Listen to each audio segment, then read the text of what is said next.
transitioning over to Brooks kind of made sense at the time, though, because where I was at after 2021, I was looking for a more just complete like team overall. Training with the college guys was fun and all, but it's completely different. Again, I truly believe everyone's beatable on any day. Like, no one's untouchable, no one's perfect, no one can win every single race. So having that mindset, I think, has helped me just be fearless and go into some of these bigger meets and just, not stress about it and just have fun and compete. I think for a while, people thought that the men's 800 in the US was kind of weak, or wasn't that deep. But I think starting my freshman year with Donovan coming out and running 143 at NCAAs and breaking the NCAA record, from then on out, it was just kind of, it was a bloodbath. I'm Joshua Potts, Mr. Possible, always with the brother with the same mother, Aaron Potts, Super Hot Potts, and you're watching and listening to your favorite two black runners every single Two Black Two. Let's go.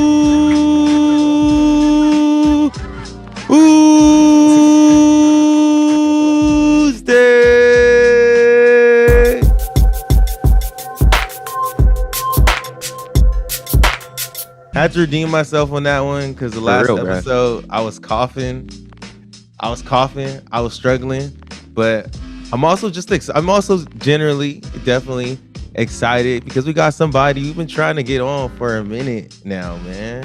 No, definitely, yeah, this one's going to be really, really special. Like, y'all know, we always talk about it. We love the 800. We always love to talk about the 800. So to get a guy on that's an 800-meter specialist that does the 8 is always going to be a fun time. But before we get to it too, Aaron, I got to say this here on the podcast for everybody listening on Apple Podcasts, Spotify, well, Apple Podcasts, really. And if you're listening, watching on YouTube, like, bro, we're almost to 10K subscribers. You feel me? Like, we're at 9,800. Like, come on, y'all need to help us out real quick. We need like 200 people that get subscribed, leave a review, leave a rating. I know y'all like the show. Share it with somebody. Let's get to 10K on YouTube. Let's get these ratings up on Apple Podcasts because we want to jump to the next level. Just like our man right here that we got on the podcast trying to get to the next level. He was just at the 2017, not 2017, my bad. He was just at the World Indoor Championships in 800, doing an amazing job in the final and everything like that. The man was going beast mode. He's a Penn State legend in the 800. You feel me? NCAA legend in the 800, doing his thing now. A Brooks beast, the NCAA champion in the 800 back in 2018, the 2017 Team USA member for the World Championships. Isaiah Harris is on the podcast joining us now. Aaron, I'm sorry if you didn't get your other introductory things too, but I was just excited, bro. Like, this man really trying to get to the next level and he really about to be there. Isaiah, how's it going, man? It's going good, man. Appreciate you guys for having me on. I'm excited. Yeah, Joshua, that was, you really went in on that intro there. But Joshua, you talked about about Isaiah getting to that next level. But bro, like, we're looking at you and you, like, since you were a freshman, you've always found yourself in the final at NCAAs, or you're always in contention, even at the trials, just getting fourth place. I feel like you're overlooked, but you're always in there, always battling, always competing with the front. Yeah, I think that's something that I learned early on in college. My coach always tried to just instill in us to just compete. He never really wanted us to worry about times. He said, the times will come. If you place well, your times will come. So from freshman year and on, it's just been kind of instilled in me to stick my nose in every race and try to win every race. And I go into every race with the confidence that I can win and that everyone's beatable. So when I get out there, it's just, try to win.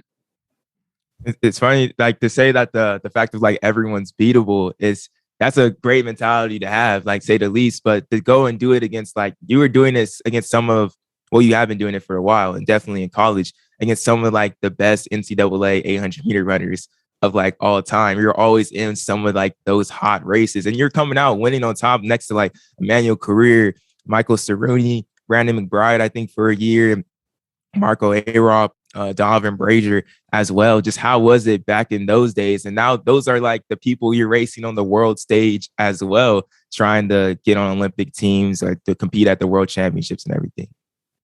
Yeah, it's kind of crazy if you look back at like the talent that was in the NCAA at the same time in the 800. I think for a while people thought that the men's 800 in the US was kind of weak, or wasn't that deep.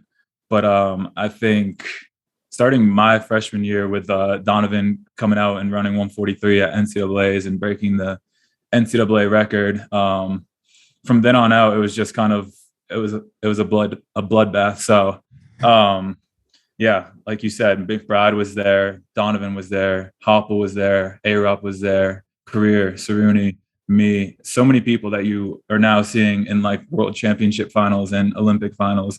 Clayton, I forgot to mention Clayton, but yeah, it's just it's unreal. And I mean, the NCAA record was held for 50 years before Donovan broke it, and then it got broken 3 years in a row. So yeah, that's crazy. I think the bar got raised and everyone kind of stepped it up, and that's kind of how everything's been going in the sport the past few years anyways, across like every event. But yeah, it was deep. And I mean, I feel like I had to kind of have that mentality, or else, you know, if you go into the race thinking that someone's untouchable, someone's unbeatable, you kind of lose before you even start. So yeah, I think the biggest like time where I guess maybe I was the underdog or wasn't expected to win was the time that I won nationals in 2018. And Saruni had broken the collegiate record that year, and he was clearly the favorite, but I just was like, I know how he races. I kind of rewatched our indoor race where he made a big move on me and like kind of caught me off guard. And I thought to myself, like, if he tries to do that again, like I'm just gonna go and like, you know, challenge him and see what happens. And it paid off. So again, I truly believe everyone's beatable on any day. Like no one's untouchable, no one's perfect, no one can win every single race. So having that mindset, I think, has helped me just be fearless and go into some of these bigger meets and just, you know, not stress about it and just have fun and compete, run well. Yeah, and what I think is crazy about that, and like your story in particular, it's like you ran 145 as a freshman, like, and we know Donovan went crazy that year too, but it's just like 145 as a freshman is incredible. And then 2017, you end up making a world team, and then by 2018, you're NCAA champion. So I feel like Donovan was doing so great, maybe that people were just like, oh, that's whatever. Because like honestly, you probably could have went pro as like a freshman or a sophomore, but you kind of like took your time, and even like you stayed with like your Penn State coach for a while. Now you're transitioning over to Brooks.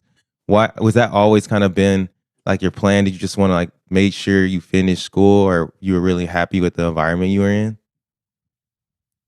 I mean, running professionally wasn't an initial like goal of mine going into college. Things kind of just kept progressing and I kept getting better. And then I guess going into my junior year, I kind of realized that it could be a possibility. But yeah, I think I was a little overlooked in the beginning just because like you said, Donovan was crushing it at the time and just doing things that no one has done before. And yeah, I finished sixth at the trials my freshman year.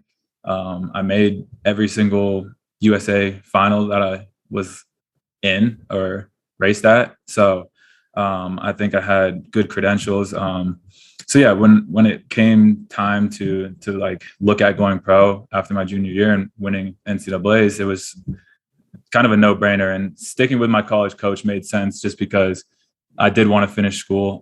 So when I signed with Nike, they allowed me to finish my last year of school, and things had been working for me with my coach. I didn't see a reason to switch it up. The Olympics were coming up, so I wanted to kind of just stay with my college coach through then, just to keep as much the same as possible.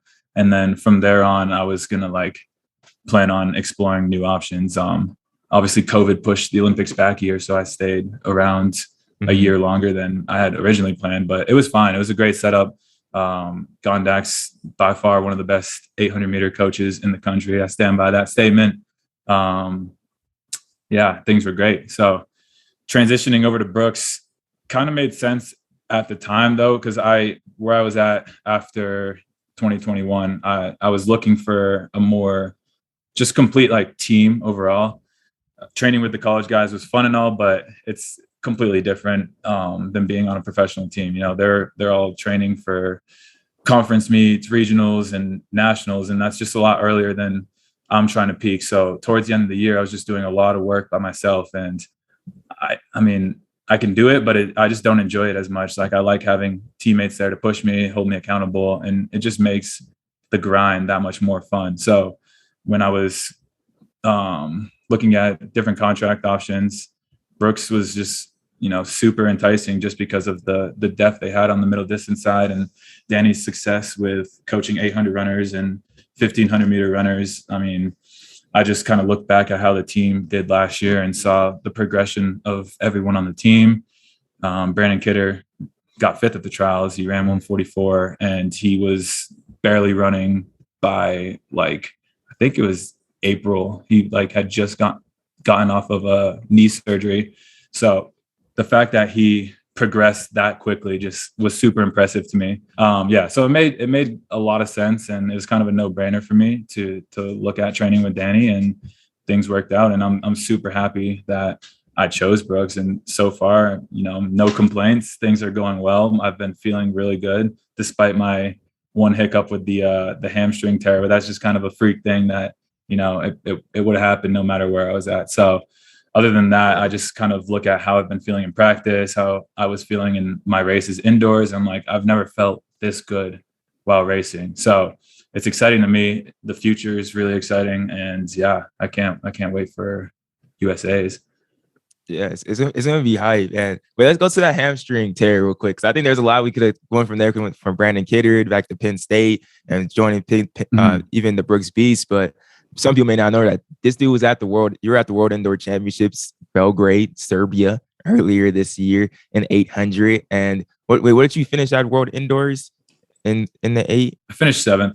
Finished 7th. You had a really good season leading up to that. We saw you at the Lilac Grand Prix when you ran that 600, and then getting second at the USA's in the 800 as well, back up there in Spokane and everything. But you went out there, ran the 4x4.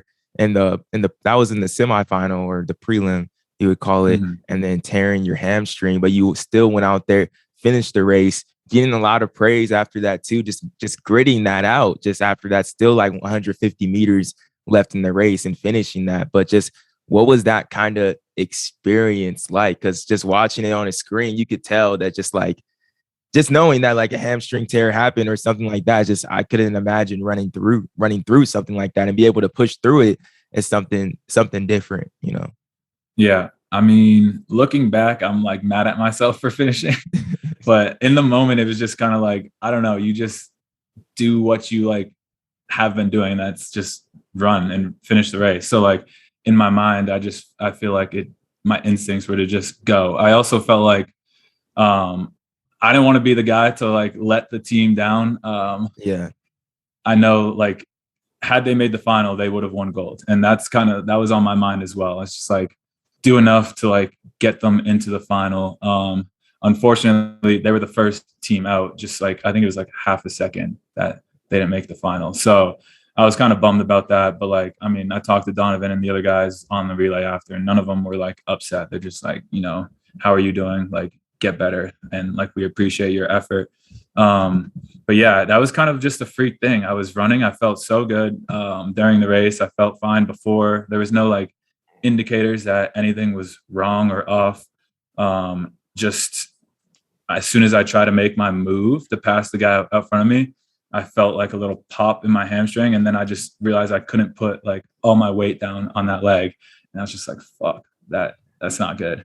But yeah, my instinct was just finish the race, like cross the line, like do enough to like get them to the final.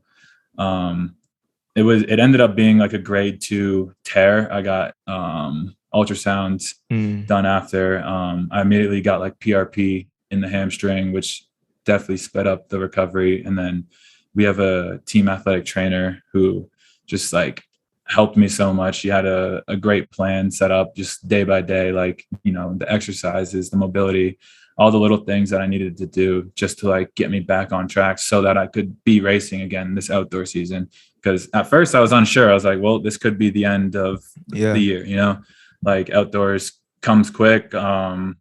USA's isn't too far away. Like if I can't train too hard, like, you know, I'm not going to be ready. But yeah, our trainer was great. She got me back to running. You know, I started off slow. I was doing 3-minute jogs with a minute walk for like 15 minutes. And it was just, you know, it sucked, but it was all I could do to like stay in shape. And, you know, I biked as much as I could, just trying to do anything to like maintain some fitness. Cause like I said, I was fit indoors and I was feeling really good. So I wanted to like keep that fitness there and not lose it too much. Yeah, after a few weeks, I'm not exactly sure like how many weeks it was before I started like, you know, going on some real runs again. I realized like I'm not like, I didn't lose too much. It hasn't been too long since I've been jogging. So the body felt pretty good. And luckily like the healing process was like super, just like textbook. It healed up how it should. There was no like hiccups where, you know, there was a moment where I thought, oh, I might have messed it up more by going too hard. Like, I think we like perfectly planned that like rehab and, you know, everything went smoothly. So it was good. And then the past few weeks, I've just had no pain in it at all. I haven't had to think about it. And talking to some other people that have had like hamstring issues and stuff, they've said that like the hardest part of like the recovery is just like getting over that mental step of like, you know, you're a little timid to push it because you don't want to like test it. You know what I mean? So look at James Harden, bro. You said look at James Harden. Yeah. So yeah, once we had this one workout, I think it was the week before Mount Sac, and we had a 400 at the end of the workout, and I ran 50 point, and I was like, okay, like that to me was like the final like thing that I realized like, okay, I can run race pace and, you know, my hamstring's not going to hurt before, during, or after, and just go out there and race and don't worry about it. So yeah, things are looking really good now. I've had some good workouts. I feel like I have enough time to get to where I need to be before USA's come. So yeah, I'm excited. Shout out to that trainer though, like getting Kidder back off of just training from April to 144. So I'm sure you're in good hands. What's it like too is just like having that support system of all of your teammates. Cause yeah, Brandon Kidder's a former teammate of you too, Nia Atkins as well. And then Devin Dixon, you know, someone used to race against a lot. So having those people around you, how much did that help you mentally coming back? Yeah, it goes back to like what I was saying about like why I wanted a team. Like you have that talent around you and it kind of just like pushes you to the next level. Like, I mean, when I couldn't run, I was still at the workouts, just like watching the team crush workouts. Like Nia was super fit. Brandon was crushing workouts. Drew was looking good. Josh was looking good. So it kind of just, you know, like it keeps me in the zone, like mentally, it keeps me engaged. I like see elite level athletes working hard, and it's like motivates me to like get back to that point. Cause it's fun when you're fit and you can like crush those workouts. So, yeah, having those people around you and like, you know, they hold you accountable. Like I said, like make sure you're doing those little things, like those annoying stretches a few times a day. That it's just like, you know, some people might slack. So having people around you to like just keep you accountable definitely helps. And our trainer Sarah, yeah, she's great. Like you were saying, she got Brandon back. She's kept the whole team healthy throughout our altitude camp. She works really hard. So definitely appreciate her. Shout out to Sarah. But yeah. Yeah, and I remember too, like you guys, the Brooks Beast is definitely when someone does like well, like it seems like you guys are always really hyped. Definitely if you're at the meet, like there's a lot of congratulations. That's just a good camaraderie to have. Like I remember when Ali Buhowski, when she ran, what did she run? Was it last year at like the 10 or some sound running meet? When she hit like the 5K standard, ran like 15:07 or something like that. Like everybody was so excited for her. Then, like you were just saying, Nia, when she hit that 158, I wasn't at that meet, but I know just seeing off of Instagram and everything, people were super hyped and just to see what they're doing. And Aaron was definitely preaching last year that Brooks Beast, like dang, they the deepest mid distance team in the US, maybe in the world. So it's happy to see that you're on the team and everything is like going well, because every single year it gets like better and better and better, especially with Josh Kerr placing third last year at the Olympics. So the sky really is the limit. But I wanted to know this too. Like, wait, like you grew up in Maine? Like that's where you lived? Yeah. Isn't that like the second smallest state like in the country or something? Probably. I don't know. Something like that. How was that in Maine? Growing up in Maine, I never liked it, but as soon as I left for college, I started to miss it. And now like I appreciate it, but it is small. There's not a lot of people. My town wasn't like terribly small. It wasn't like I was in a town of like 1,000 people. There was still like 40,000, and we had like a twin city that had like another 40,000. So like there was people around, but I think just like, you know, the development sport programs and stuff like that as a kid aren't as great as like, you know, some other states where you have all these people and all this money. So things are just a little bit different. I mean, there's no professional sports team there. Like, and I grew up loving sports. I played like every sport I could. So I think that's kind of why I didn't enjoy it. I felt like I just didn't have like enough. I don't know. I saw all these like these AAU programs for basketball in these other states, like going to all these cool tournaments and stuff. I'm like, why can't we do that? So, but other than that, it's like a beautiful state. I definitely want to have like a summer house there one day, and it's a good place to like raise a family. There's no crime. Well, there's crime, but it's not bad. It's pretty good weather if you can survive the long winter. I'm a little dumb with snow, but other than that, yeah, it's not bad. Speaking of just like the sports programs too, like what drew you? You obviously just mentioned basketball. So was that the first thing that you're really thinking about? And then what drew you to track and field like in Maine? Was like your team real good or something like that? Or what drew you to the sport? No. So my like godfather, basically, he was a runner. He was, we used to all think he was crazy. He would go run every single morning, and like people kind of just knew him around town. It was like, they just always see this guy running. But he kind of got me, my brother and sister into doing like summer track as kids. And obviously my parents were fine with that, because, you know, they want the kids to be tired out and like sleep at night.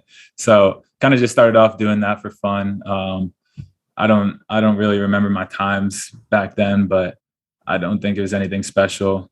When I got a little bit older towards like middle school, I like took time off of doing track and like was playing baseball. But yeah, basketball was kind of like the main sport I wanted to focus on. And when I got to high school, my sophomore year, I was like, well, I want to stay in shape in the off season. Like, let me go back to track. On top of that, my godfather, who I was just telling you about, he'd been trying to like bribe me and my brother to like get back into like track and cross country anyways. And this was like around the time where I had just gotten my license and like really wanted a car. And it's like, I'll help you like get a car if you do cross country. Cause I guess he saw potential in me and my brother. So I was like, all right. Sophomore year, joined the cross country team, stopped playing football, and ended up like doing pretty well that year. I think I ran like 16:30 or something, and our team got second at state. So it was pretty cool. And I just ended up like enjoying like the team atmosphere of cross country. So then obviously winter came, played basketball, outdoor season came, and joined the track team and ended up winning states. And it was kind of just like a shock. Like I didn't know I was good at track. I did not expect that to go like that. And after the state meet, like the University of Maine coach came up to like my high school coach and was like when you're ready, like we'd offer Isaiah a full scholarship to University of Maine. And at the time, that was like the first thing I had like heard about like going to college. I don't think it was really like on my mind at that time. so it was pretty cool to like have that. And once like my high school coach told me that he said that, I was like, all right, maybe I should like, try a little bit harder in track and like start putting more like time and energy into it. So my junior year, I started like, actually doing all of my runs that my coach would give me instead of going to the field to play like ultimate frisbee with my team, or like running to my friend's basement and playing 2K when I'm supposed to be running. So I started taking it a little more serious. And then that my junior year, I started getting letters from like a bunch of different colleges, or maybe it was end of junior year. So I started getting a bunch of letters from colleges, and it was just like really cool to like see letters from Georgetown, Notre Dame, like all these schools that I would have never imagined going to. And I kind of realized that track was going to take me further than basketball or anything else would. So I really just started putting all of my focus into doing well in track, and it's taken me to places where I, again, never would have imagined. Like I didn't think about going pro. I just kind of took things step by step. I was like, all right, I'm going to college for this. And then from there, I started doing well. And it's like, all right, well, I can run professionally and, get paid to do this. That's pretty cool. And now I've learned to really enjoy track and enjoy running and competing. And I'm like really happy that things worked out the way that they did. I feel like that's like a very common thing when we bring people on and ask them about their story. They always say that like a lot of them didn't think about going pro. They kind of just focused, were in the moment, just taking everything like, year by year, just trying to be the best they could year by year. Do you feel like that's something that's helped you in your career too? Yeah. I think there's definitely like some benefit to being like a little ignorant in the sport. Like some people definitely overanalyze everything. I mean, even like I had some college teammates that, every single race, they're like looking at who's in their heat, studying their PRs, like watching all of their races. And sometimes I think it's almost better to just like not stress about that stuff and just go into the race and like compete and run your own race. So I think I had that type of like ignorance going in where I was just like, okay, like I've been doing well. Like I didn't really care about the sport too much to like do all this extra research, and like it was working. I obviously think there is some benefit once you get to this level to like, knowing who you're racing against and kind of knowing like how people race. But there's a line where like it can be detrimental and you are just overthinking things and like you stress yourself out. So I think growing up having that little ignorance and not really caring. How did you know Penn State was like a good middle distance school when you signed up there, or did you just go because like Penn State, is that count as an Ivy, or it's basically UPenn's Ivy? Okay, people get that mixed up a lot though. Yeah. I mean, but Penn State's a huge school.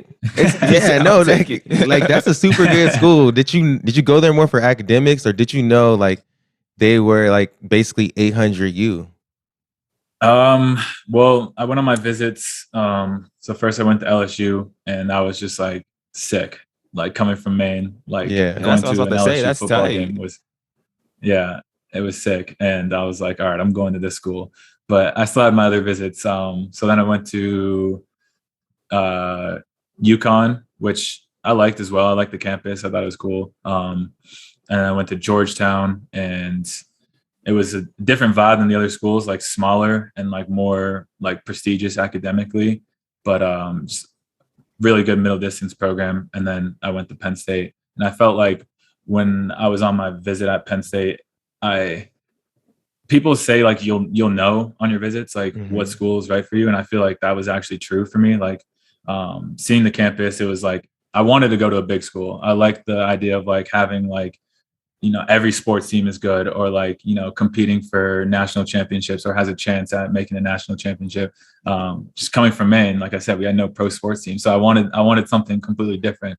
So Penn State has that. Like their football games are sick. 107,000 people in the stadium is just unreal. And then on top of that, like the academics there are no hate on the SEC schools, but I think it's a lot better than some of the other schools that I was looking at. So to me, that was big. I didn't, again, I wasn't planning on running professionally, so getting a good degree kind of mattered. So yeah, and then once I kind of did my research on the team, and Gondak told me about like Brandon, Kaz, like people that had been through the program who had run these fast times in the 800. It was just like a no-brainer. I was like, I'll get to train with Brandon, who I think the year before he had finished like third at nationals. So to me, it was exciting. My college or high school coach told me not to go somewhere where you're going to be the best person like immediately. Like, you want people to push you. So Penn State made sense in the sense that I'd be able to train with Brandon and get that experience from someone who's been on the national scene and like run fast and was going to go pro, and he did. So yeah, it was overall just the perfect fit for me. So going into Penn State, you already mentioned earlier, like that's where you kind of like learned, like you got to put yourself in the race and be able to race like these championship races. And I feel like with 800, the common term that you hear now every single time you get in is like, hey, run that third 200. Like that's the key. That's how you get it done. Now, I don't want you to unveil your secrets. You feel me? I don't know who may be listening to this, but is there another element to it, like for you, that may be the mentality side or something that you have to lock into your race that makes you always kind of like there when it comes to like championship time? Because like you've proven time and time again, like when you're there in the race, you get there. Since your time at Penn State, was that something like you learned from training with Brandon or just your coach at Penn State or looking at other people racing or just going through your own experiences? What is that one other thing besides running that third 200, or is that just too top secret for us to know? No, there's no top secret information. I think for me, it was just from my coach telling me to compete and like stick my nose in every race was good. And then I feel like I got some good like international experience racing while I was young. Like I went to the NACAC U23 championships after my freshman year, and that was down in El Salvador. And that's like, that was my first time like competing for Team USA and like leaving the country. So I was racing against, all of like Central America and Canada and stuff and people from the US, and I won that. So that was like a good experience early on. And then making the world team my sophomore year, got to go and, experience the best of the world. So I think it was more so just getting that like experience versus the top guys at a young age that gave me the confidence that like any race I'm in, I can do well. I think there's been races where I've been, in the front of the race for most of the time and won. And then there's been races where I was in the back at the bell lap and like had to come from the back and win. I think it's more important to just like keep that confidence in yourself during the race and like stay engaged mentally the whole time versus like if the race isn't planning or panning out the way that you kind of planned it, to like some people, they might have like a mental lapse and like just like zone out, and like you're still in it. So like no matter how the race is going, like I think you have to just have that confidence that you can still win. And I think for me, it's just being in those scenarios and like having done it a few times, like now I can like go into every race, and despite what's happening out front of me, like I try to run my own race and like focus on like how I'm feeling and like when I need to make a move and go. So I don't think there's really a secret of like, you have to go at this point. Yes, it's like important to like make that move on the third 200 and close hard, but like the race can go so many different ways, and you have to just be confident that like no matter how it goes, you can compete and place well. So yeah. Do you feel like I always see this too? I feel like people that they start off playing basketball or like football or any other sport, and then they come to the track, I always feel like they have like a little bit more of a like competitor mindset. Like they don't get caught up with like the times. Like you just want to go in there. It's like if you're playing basketball, of course you study film or whatever, but you see that the man guarding you and you're like, no, I'm gonna beat him. Like I'm gonna beat him and get to the basket, like regardless of the situation. Do you feel like that kind of mentality like helps you too? Yeah, I haven't actually thought about it like that, but I could see that being the case. Like, it's definitely it brings a different like mindset into the sport for sure. Um, yeah, being on a team like a basketball team or a football team is so different than track in a way, but there's also a lot of similarities. And yeah, sorry, I Was, don't. was there any athletes that you kind of what are athletes like outside of track, like growing up, that you kind of like modeled after, or like you looked up to? Like, who was your favorite basketball player? Who are your teams since you yeah. didn't have any teams in Uh, was the Celtics or yes, I was a Celtics fan and like just Boston, everything. So I mean, I was watching Paul Pierce, Rondo, Ray Allen, Kevin Garnett, and on the Celtics, and they were just dominating. So that was a fun era watching them growing up. I always loved Ray Allen just because he was just. I mean, he was a 3-point specialist. He was dead just shot? always, yeah, like you could count on him to hit that big shot and come in clutch when you needed him. So yeah, I think that killer mentality that like, basketball players have or football players have, like that can translate into the sport. And like, I honestly think that I bring that into the sport, and I have that going into every race. Like when I step on the line, it's like, I'm going to beat these guys. Like you can have friends in the sport, but like when it comes down to like racing time, like there's no friends. And it's like, it's me versus you. Like I'm going to beat you. Are you a Patriots fan too, or you a Tom Brady fan, or? Yeah, I'm a Patriots fan. But to be honest, I don't watch a lot of NFL. I like basketball a lot more, but I'm a Patriots fan. Well, I think y'all are gonna do it, man. I think Celtics are gonna win this Oh, I thought you were series. talking about the Patriots, bro. I'm like, come on, No, man. not the Patriots. No, the Get that out Mac of here. Jones talking like he in good shape or something though, but we gonna see. You think the Celtics are gonna do Yeah. it? I think Actually, they're gonna go to So the finals. I think it's gonna be. I think they're gonna lose to the Warriors. I'm sorry, but I think they're gonna make it though. I think they're gonna make it as well. And I think if they make it, they can beat the Warriors. They've been what? looking good. And I just respect that they're not, the Warriors, I can't respect them. I feel like I don't respect the super team thing. I don't respect the move that they did when they bought KD. I don't like I like Steph Curry. I like Klay Thompson, but like the Celtics, I feel like just did things the right way. Like they got Tatum, they built a team around him, and like they don't have guys that were considered superstars, and they're just like a fundamentally sound team, and they play well together. They have fun. Like I respect that a lot more. What about Jordan Poole though? Like Jordan Poole is like homegrown now. Like that dude's a dog for the Warriors now. Yeah. Yeah. I mean, again, like I think we I'm not injuring hating on the people. Warriors. I like the guys, but like I'm just a Celtics fan, man. I want them to win. I think it'd be awesome.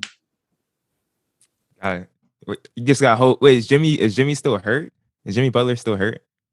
Or No, he played last game. He was just okay. I think he was out for the second half of Oh game yeah, two, yeah. but Oh yeah, he's is he gonna back. play? Is he gonna play this? Yeah, if he, yeah, that's gonna be it. I Yeah, don't they know, gotta play man. I don't tonight. know. I think the Warriors definitely win it too, though. I think the Warriors definitely win. We'll see though. We'll see though. Jason Tatum. We'll see. Maybe he's gonna step up, be a top 5 player. We'll see.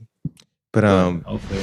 Joshua, as we start to wrap up, I think we gotta pay some bills and take them through the next stop Oregon segment. Yeah, man. Because you already know what we're like 6 weeks away now from the World Championships, which is crazy. Where this summer, 2,000 of the world's best track and field athletes are going to compete for titles at the world's first ever World Athletics Championships on U.S. soil. And preparation every week leading up, we're doing a Next Stop Oregon segment where we focus our attention to the world stage to really get y'all hyped to go to this event. Buy your tickets at worldchampsoregon22.com. But Isaiah, we have been asking every single athlete that we have on the show, what is your chance to compete at Oregon World Championships 22 really mean to you?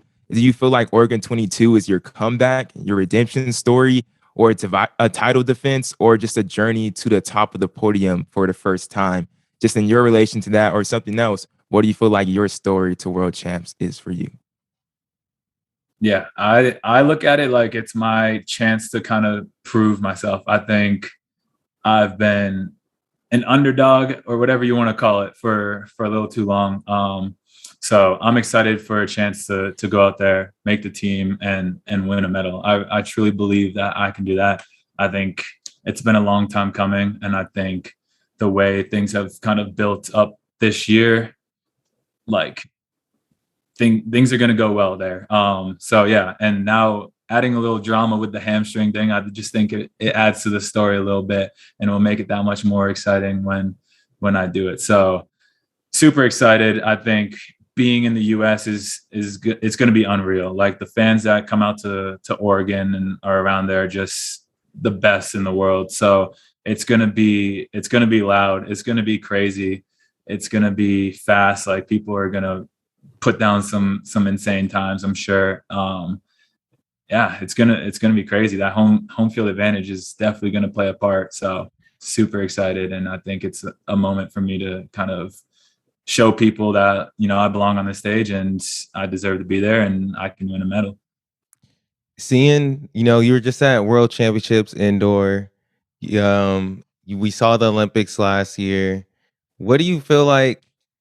It was weird not having Donovan in it almost, and like, do you feel like there's a favorite in the 800 right now, or do you feel like the field is wide open? Also, I was looking like at the Olympics, like that was one of the slower, more tactical races that we've seen in a while in the 8. Like, where do you think we're really at with the 800?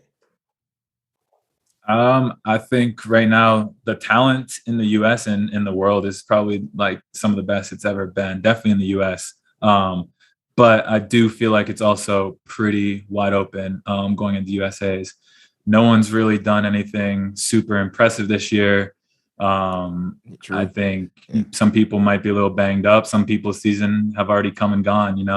They burnt their match a little too early. So I think it's going to be a battle of the top 3 that people predict might not even, like it could be a complete different top 3 finishing at USA's. And obviously Donovan's got the auto bid, which is nice. We get 4 people at Worlds this year, so that's big. But yeah, it's going to be fun. It's going to be interesting. I think it's definitely like going to be a fun race for people to bet on or choose a 3, because it could be anyone. It really could be anyone.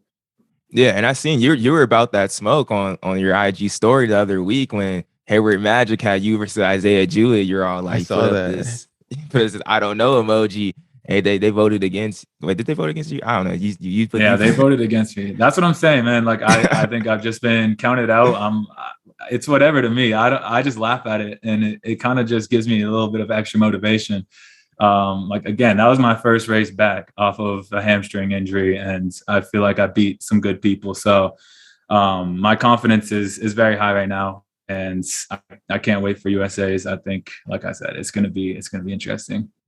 Yeah, man, y'all need to go see that at USA's. Watch that on TV. Then let's go see and be part of history when Isaiah's at World Championships at Hayward Field at the University of Oregon, July 15th through the 24th. I got the dates now. July 15th through the 24th. Get your tickets now at World Champs Oregon 2022.com. It's going to be super exciting just having Worlds in the US and everything. And as we were speaking earlier, we know you're a big sports fan and everything. How is your relationship with just like the sport of running, becoming like a fan and just like a student of the game in a sense, kind of changed over time as you got in more into the sport since high school and everything? How you became just a really big fan? That's what I'm really asking. Yeah, no, like I said, I had that ignorance when I was young. I didn't pay attention to the sport. I just ran. But as I got older, I started to like be more of a fan of the sport. I started following more races. I started watching other events other than the 800. I started like learning the people. And now I love the sport so much, and I feel like I'm a huge fan. I feel like I know like a good amount about the sport. I like to watch every single event. I watch every single meet that I can. Like I've become pretty much a track nerd, and it's hard not to become a track nerd once you get to this point. But yeah, no, I love the sport. So it's definitely I've come a long ways from knowing absolutely nothing to to now just following, I'll watch the steeplechase. I know who's good in the steeplechase. I watch the 5K. Like, I watch the men's, I watch the women's races. It doesn't matter. I like watching track. What storyline like has you most intrigued right now? You got like Abby Steiner versus Favor O'Philly. You got sha'carri coming back, Ariane Knighton and Grant Holloway. All these, like, what particularly thing like excites you most right now about track and field? Yeah, I mean, there's so many good matchups coming this year. I think Ariane Knighton is pretty special. Like, for him to be so young and doing what he's doing, I think it's going to be cool to see how he pans out over the next few years. I'm really hoping that, he goes on to be the best ever. That'd be unreal. But yeah, I also think the 400 hurdles with Rye and Carson, that battle last year was just sick. Crazy. So I think it's cool that they're only racing a few times this year and it's at big meets. I think that adds a little bit of more drama to it instead of them, facing up every week. So, every time they do go against each other, something special is about to happen. Obviously I got to root for Rye, I want the US to do well, but that's going to be a good matchup. sha'carri's sha'carri, that whole thing last year was just, she blew up. She's a real celebrity now. So it's kind of cool to have someone of that level in the sport. It's definitely good for the sport.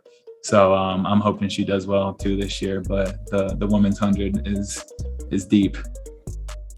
I was gonna ask you too, how's the dog doing, bro? Like, how is he enjoying the transition to Seattle and Albuquerque? Is it loving it? Yeah. No, he's a pretty well-traveled dog. He's been a lot of places, but no, it's nice out here in Albuquerque. Like, we're up in the mountains and we have like a lot of like space, so I can just like let him outside and he can just run around and he loves it. He's pretty fit now from the altitude as well, so I might have to enter him in some races or something. But no, he's good. And despite he ate my spikes the other day, actually. I took a nap and I woke up and I heard him chewing something. I looked down and the whole front of my spike, like even the plate was just chewed up. And I was like, how did you do that? That's actually the only thing of mine that he's ever chewed up since I've had him. So I just kind of thought it was funny. But other than that, he's been great. He knows that the spikes take up your time. He's like, no, don't run. He's like, this is why you leave me. Yeah. And then a question we always like to ask, because sometimes we don't know who to get on. Who would be a great guest to come on to the Two Black Runners podcast? You feel me? Damn. I feel like there's so many good people. I think Nia would be really good. Nia's super interesting. Like, she's crushing it this year on the track, but like, she's also an amazing like artist. Like, she's been releasing songs this year and I'm just like, you are so talented. Like, she could be equally as like, or at this level in making music, but she's kind of focusing her time on track and music. So it's just even more impressive to me that she's so good at both. So I think she'd be someone that would be super interesting to talk to. And I think people are like, she's another person that's kind of been maybe a little slept on, and the way she's looking in practice, she just ran a 24-second 200 at the end of practice yesterday, which is just unreal. She looked so fast. So she's ready to rip. And you guys might want to get her on early. before she blow up. Before she blows up. Dang. Yeah, how do you feel about too? Like, are you excited? How excited are you about the women's 800 right now too? Because we talk about the women's 800 a lot as well, with the thing, Raven, Ajay, high schoolers breaking 2.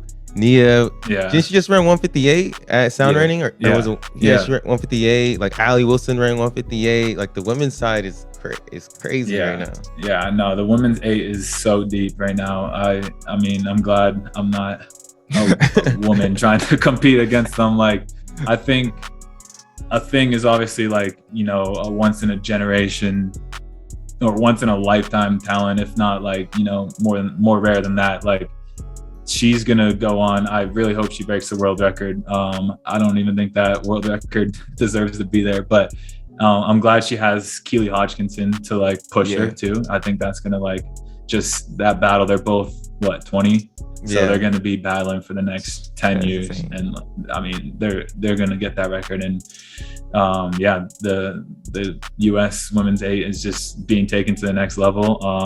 It's deep. It's really deep. That's another event where it's like the top 3 could be it could be anyone on that day.